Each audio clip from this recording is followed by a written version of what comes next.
प्रिय पाठकों, आप सभी का स्वागत है। आज मैं आप लोगों के समक्ष छायावादी कवि जयशंकर प्रसाद द्वारा रचित कविता अरुण यह मधुमय देश हमारा लेकर प्रस्तुत हुआ हूँ। तो आइए कविता की ओर अग्रसर होने से पहले कविता से जुड़ी कुछ बातों को जान लेते हैं।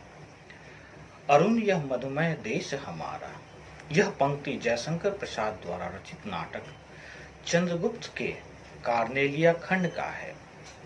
यहाँ सिकंदर ने सेनापति सेल्यूकस की पुत्री कार्नेलिया सिंधु के नदी के किनारे ग्रीक शिविर के पास एक वृक्ष के नीचे बैठी है।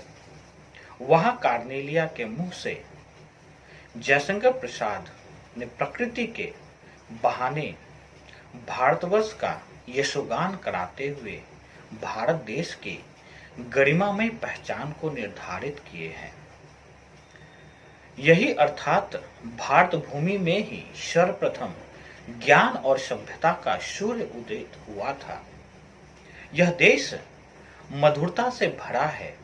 यहाँ के लोगों के दिलों में सबके लिए अपनापन तथा प्रेम का भाव भरा हुआ है। प्रसाद जी का कहना है कि भारत में प्रातःकालीन दृश्य अत्यंत ही मनोहर होता है। देखे तो ऐसा लगता है जैसे मानो वृक्षों की चोटियों पर सरस कमल के गर्भ जैसी लालिमा नृत्य कर रही हो। सारी हरी भरी भूमि पर लाल रंग की किरणें इस प्रकार दिखाई देती है मानो चारों ओर धरती पर मंगलकारी कुमकुम बिखेर दिया हो। ऐसा लगता है जैसे जीवन की समृद्धि पर गुलाल छिटका दिया गया हो। इस प्रकार आप प्रस्तुत पंक्तियों में भारत भूमि की गौरव गाथा को देख सकते हैं। तो आइए कविता की ओर अग्रसर होते हैं। मैंने अपनी सुविधा के लिए कविता को कुछ खंडों में विभक्त किया है एवं साथ ही इससे पाठकों को समझने में भी आसानी होगी। एवं कविता में आए हुए कुछ कठिन शब्दों को मैंने लाल रंग से दर्शाया है एवं उनके अर्थों को ठीक दाहिने ओर नीले रंग से दर्शाया, जो कि आप लोगों के समक्ष स्पष्ट रूप से दर्शित है। तो आइए कविता के वाचन की ओर बढ़ते हैं। अरुण यह मधुमय देश हमारा, जहां पहुंच अनजान क्षितिज को मिलता एक सहारा। सरस तामरस गर्भ विवाह पर नाच रही तरुशिखा मनोहर। छिटका जीवन हरियाली पर मंगल कुमकुम सारा। तो आइए पंक्तियों के प्रसंग की ओर बढ़ते हैं। प्रस्तुत गीत जयशंकर प्रसाद द्वारा रचित नाटक चंद्रगुप्त के द्वितीय अंग के प्रारंभ में सेल्यूकस की पुत्री कार्नेलिया द्वारा गाया गया है। इस गीत में उसकी भारतीय सभ्यता और संस्कृति के प्रति अगाध आस्था व्यक्त हुई है। अपने पिता के साथ रहते हुए कार्नेलिया यहाँ के मनोरम प्राकृतिक पर्यावरण, भारतीयों के ज्ञान गरिमा और प्रेम करुणा आदि उदात्त मानवीय भावनाओं से प्रेरित और प्रभावित हुई थी। वह इस गीत में इन्हीं हृदयानुभूतियों को अभिव्यक्त करती है। तो आइए पंक्तियों की व्याख्या करते हैं। प्रस्तुत पंक्तियों में जयशंकर प्रसाद जी की नायिका कार्नेलिया गाती हुई कहती है कि यह हमारा देश प्राकृतिक सुषमा तथा सौंदर्य का भंडार है। प्राचीन दिशा में सूर्य के उदय होने पर उसकी लालिमा इस मधुर देश में बिखर जाती है। हमारा देश मधुरिमा एवं लालिमा से युक्त है। प्रातःकालीन सूर्य उदित होकर पृथ्वी को स्वर्णिम प्रकाश में आप्लावित कर देता है। हमारे देश का प्रभाव करुणिमा से भरा होता है। यहाँ पहुंचकर अनजान क्षितिज को भी सहारा अर्थात आश्रय प्राप्त हो जाता है। आशय यह है कि भारत की भूमि इतनी रमणीय एवं स्वरम्य है कि जो भी बाहर से आता है उसे आश्रय मिल जाता है। तो आइए अगली पंक्ति की ओर बढ़ते हैं। लघु सुरधुन से पंख पसारे, शीतल मलय समीर सहारे, उड़ते खग जिस ओर मुंह, किए समझ नीर निज प्यार। तो आइए प्रसंग की ओर बढ़ते हैं। यहां भी कार्नेलिया भारतीय भूमि की प्रकृति का बखान कर रही है। आइए व्याख्या करते हैं। प्रस्तुत पंक्तियों में प्रसाद की नायिका भारत के भूमि का बखान करते हुए कहती है कि भारत का प्राकृतिक सौंदर्य भी अनोखा है। यहाँ सूर्योदय के समय सरोवरों में कमल के फूल खिलते हैं। उनके कोसों में पराग और उसकी सुगंध भरी होती है। सूर्य की सुनहली किरणें जब वृक्षों की चोटियों और शाखाओं से छनती हुई उन पुष्पों पर नृत्य करती है, तब उनकी शोभा देखने लायक होती है। मंद मंद पवन के झोंके पेड़ की डालियों को नृत्य के रूप में हिलाते हैं। सूर्य की सुनहरी किरणों से सारा प्रदेश ऐसे शोभाविमान हो उठता है कि लगता है प्रकृति देवी ने मंगल कामना करते हुए चारों ओर कुमकुम और केसर की वर्षा कर दी है।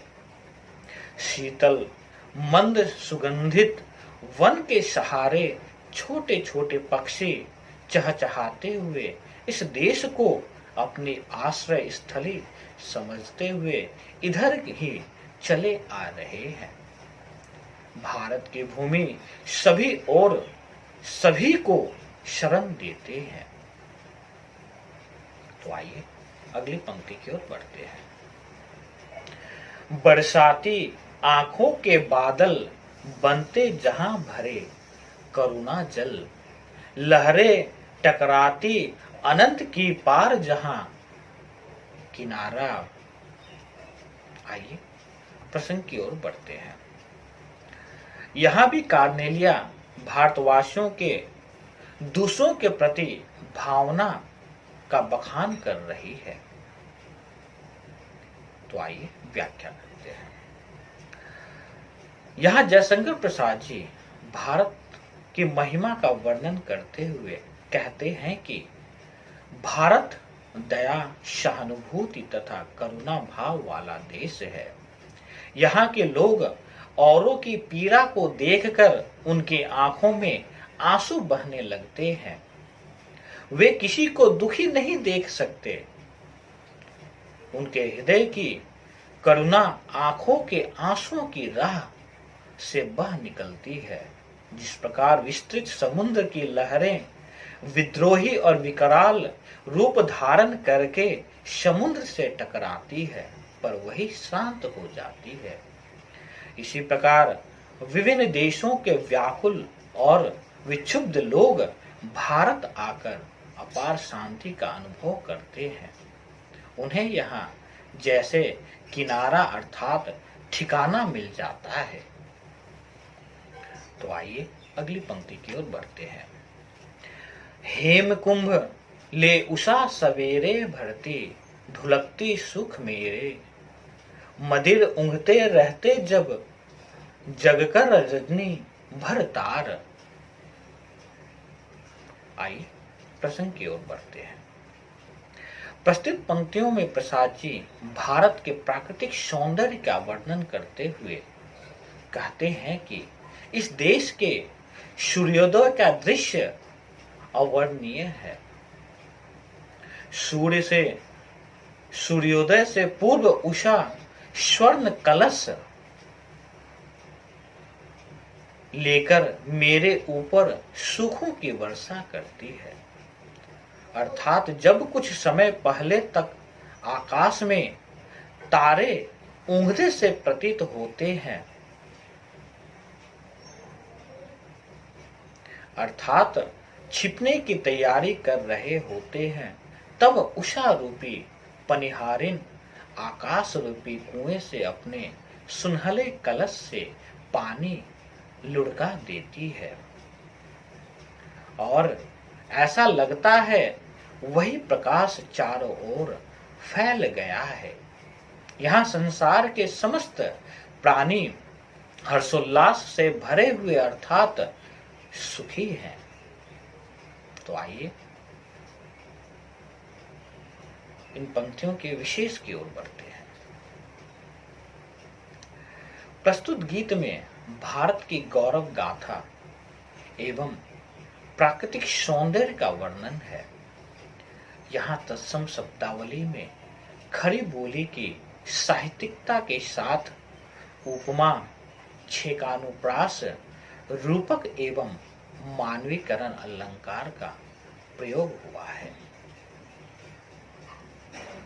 तो आप देख सकते हैं कि जयशंकर प्रसाद ने कितनी ही खूबसूरती के साथ प्रकृति का मानवीकरण कर भारत के गौरवमय गाथा का बखान किया है।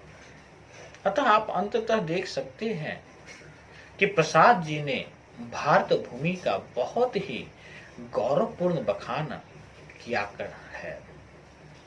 यहाँ के समस्त प्राणियों में बसे प्रेम भावनाओं को उन्होंने सजीवता के साथ हम पाठकों के समक्ष रखने का प्रयास किया है।